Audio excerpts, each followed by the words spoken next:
Au nom du Père, du Fils et du Saint-Esprit. Amen. La paix de Jésus soit dans votre maison, sa paix et sa joie. Alléluia. J'espère que vous allez bien. Donc, dans ce carême, avec la pause du dimanche, dont on a parlé hier, et aujourd'hui, eh bien, nous lisons le Saint-Évangile selon saint Matthieu, chapitre 25, versets 31 à 46. Que ta parole, ô Jésus, rentre dans mon esprit, que ma bouche proclame ta parole et que mon cœur l'accueille. Amen. Amen. Alléluia. Le jugement final. Lorsque le Fils de l'homme viendra dans sa gloire, accompagné de tous les anges, il s'assiera sur le trône de gloire, le sien. Toutes les nations seront amenées devant lui. Il séparera les uns d'avec les autres, comme le berger sépare les brebis d'avec les chèvres. À sa droite, il rangera les brebis, à sa gauche les chèvres. Alors le roi dira à ceux qui sont à sa droite: Venez les bénis de mon Père, prenez possession du royaume qui est préparé pour vous depuis la création du monde. Car j'ai eu faim et vous m'avez donné à manger. J'ai eu soif et vous m'avez donné à boire. J'étais étranger et vous m'avez accueilli, sans vêtements et vous m'avez habillé. J'étais malade et vous m'avez visité. J'étais en prison et vous êtes venus vers moi. Alors les justes lui demanderont: Quand donc, Seigneur, t'avons-nous vu affamé pour ainsi te nourrir? Quand t'avons-nous vu assoiffé, t'avons-nous donné à boire? Quand t'avons-nous vu étranger et t'avons-nous accueilli? Quand étais-tu sans vêtements et t'avons-nous vêtu? Quand t'avons-nous vu malade ou en prison et sommes-nous venus à toi? Et le roi leur répondra: En vérité, je vous le dis, tout ce que vous avez fait à l'un de ces petits qui sont mes frères, c'est à moi que vous l'avez fait. Puis il dira à ceux qui sont à sa gauche: Retirez-vous loin de moi, maudits. Allez au feu éternel qui a été préparé pour le démon et pour ses anges. Car j'ai eu faim et vous ne m'avez pas donné à manger, j'avais soif et vous ne m'avez pas donné à boire, j'étais étranger et vous ne m'avez pas accueilli, sans vêtements et vous ne m'avez pas habillé, malade et en prison et vous ne m'avez pas visité. Tous alors protesteront: Seigneur, quand avons-nous vu affamé ou assoiffé? Quand avons-nous vu étranger, sans vêtements, malade et en prison, sans te porter secours? Et lui leur répondra: En vérité, je vous le dis, si vous ne l'avez pas fait à l'un de ces petits, c'est à moi que vous ne l'avez pas fait. Alors ceux-ci iront au châtiment éternel et les justes à la vie éternelle. Merci Jésus pour ta parole. Alléluia. Alléluia. Oh, j'ai dit Alléluia. Alors l'expression d'Alléluia, on modère les Alléluia surtout en liturgie, à la Sainte Messe. Donc ne commencez pas à crier. Ce qui est très important, c'est ce que nous venons de lire. C'est les fameux, ce que j'appelle les 7 critères du jugement dernier de Jésus qui nous sont donnés là. Saint Matthieu, chapitre 25, versets 31 à 46. On devrait les afficher quelque part chez nous, car il nous faut sans cesse nous rappeler ces fameux critères du jugement dernier que Jésus prononce. Ils sont très forts: donner à boire, à manger, des vêtements, visiter les malades, les prisonniers, les étrangers. Là, quand même, à notre époque, où il y a toute une situation absolument effroyable avec les étrangers, eh bien, sachant que il y a eu un plan qui a été établi pour accueillir l'étranger d'une façon massive, en France et en Europe, bien sûr, pour submerger l'Europe d'étrangers qui sont évidemment très majoritairement musulmans. Et du coup, il y a une idée maligne qui est derrière ce projet. C'est un des projets pour détruire la chrétienté, la foi catholique, par une submersion migratoire. C'est un projet qui a été mis en place qui s'appelle le plan Kalergi, et il existe. On peut dire: ah ben non, ça n'existe pas, c'est dans votre imaginaire. Ben si, puisqu'il a été mis en pratique. C'est-à-dire pour autant qu'on va considérer l'étranger, le rejeter. Alors qui est cet étranger? C'est une précision importante que j'apporte là: l'étranger n'est pas forcément celui qui vient de 2000 ou 3000 ou 4000 km. L'étranger, c'est celui aussi qui peut venir d'une région à une autre de France et il ne connaît pas le secteur dans lequel il y passe et on peut venir à son secours. Et c'est ça l'étranger aussi bien sûr. On ne va pas, bien sûr, on ne peut pas apporter secours à une organisation, parce qu'il s'agit bien d'une organisation de transfert de population en Europe, particulièrement en France, puisque c'est notre sujet. Ça, on ne peut pas le faire, on ne peut pas participer à cela, c'est immoral. Ce qui est moral, c'est de s'occuper des gens, c'est notre prochain, à l'image du bon samaritain qui vient au secours à ce gars qui est dans le fossé, à moitié mort, il vient à son secours, bien sûr.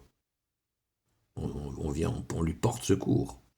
Mais on ne peut pas, il est immoral de participer à cette organisation de submersion migratoire avec tous les drames qui suivent. Ai-je besoin de les nommer, ces drames, qui sont très nombreux, très très nombreux et effroyables, particulièrement pour les jeunes femmes qui sont ciblées. Donc, il nous faut absolument, absolument bien mettre en pratique ces 7 critères du jugement dernier, donner à boire à ceux qui a soif, donner à boire à celui qui a soif, donner à manger à celui qui a faim, donner à manger, donner des vêtements à celui qui est nu, libérer les captifs aussi. Libérer les captifs, ce sont les gens qui sont pris dans des addictions. Alors il faut venir à leur secours, évidemment. Sans oublier les fameuses visites aux malades, aux prisonniers. Et accueillir bien sûr l'étranger. Parce que l'étranger, quel est-il à l'époque de Jésus? J'y reviens, désolé d'insister, mais c'est tellement important, puisque c'est un levier pour essayer d'accepter la submersion. Eh bien, l'étranger à l'époque de Jésus, il y avait des zones en Israël, l'Israël que Jésus a connu, où il y avait des gens, on le voit dans l'évangile, c'est nommé, il y avait des Grecs, des Arabes, il y avait des Phéniciens, il y avait énormément il y a même des gens du Sud, plus au Sud encore qui venaient, et il y avait un brassage pour les échanges commerciaux, cela se faisait naturellement, et bien sûr, quand un étranger donc fragile, un étranger très riche, il trouve très rapidement tout ce qu'il lui faut, mais l'étranger fragile, qui est en voyage, celui-là, effectivement, nous pouvons, bien sûr, à l'époque, il leur portait secours. Mais nous, c'est tout à fait différent, avec le projet de submersion migratoire, où ils ont littéralement réquisitionné des hôtels, ce qu'ils n'avaient jamais fait pour loger des SDF bien de chez nous.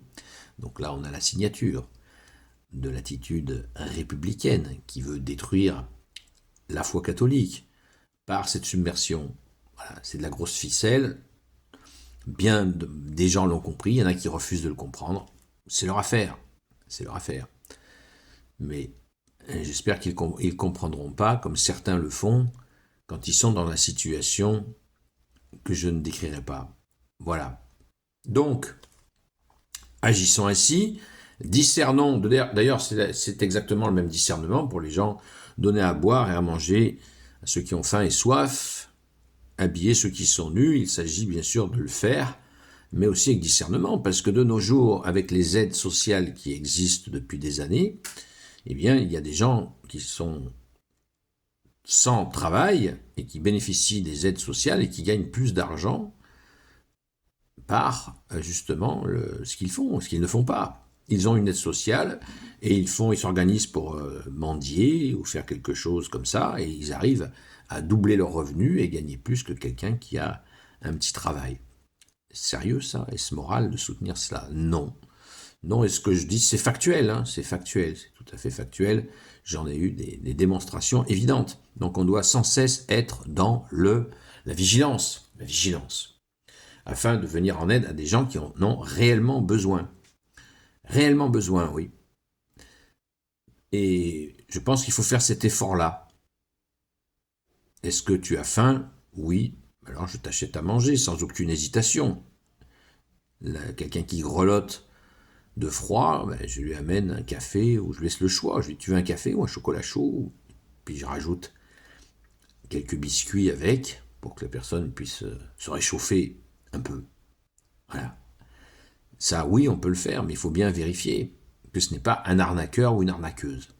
Après, il y a la chose la plus difficile, c'est très facile d'offrir quelque chose à manger ou à boire, Voir un vêtement, c'est un peu plus compliqué.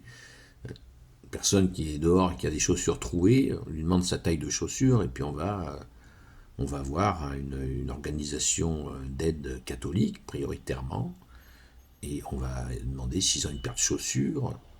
On peut même lui acheter une paire de chaussures neuves si le cœur vous en dit, si vous en avez le budget, pourquoi pas. Voilà, les réflexes comme ça, il faut avoir l'œil. Quelqu'un qui se balade avec des chaussures trouées, c'est un signe effectivement de pauvreté, à moins que ça soit un comédien. La comédie des gens qui jouent les pauvres, elle existe depuis longtemps. Nous avons un exemple avec la Cour des Miracles. L'appellation, oula, c'est la Cour des Miracles ici. Eh bien, c'était un endroit à Paris où les gens, les mendiants se réunissaient pour dormir.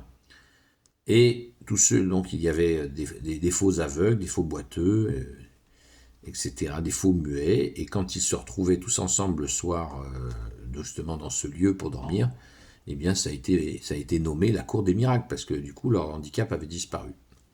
Voilà, donc il y a des vraies misères, ça je ne le conteste évidemment pas, qu'il nous faut absolument soutenir, et pas que matériellement, le fait de parler à des gens. Moi j'ai quelques exemples comme ça, où voilà, une personne qui faisait la mendicité à la fin de la messe, qui tendait la main, tout le monde y allait de sa pièce, et j'ai eu plusieurs discussions avec cette personne, et plusieurs prières avec les amis de Sainte-Marie-Madeleine.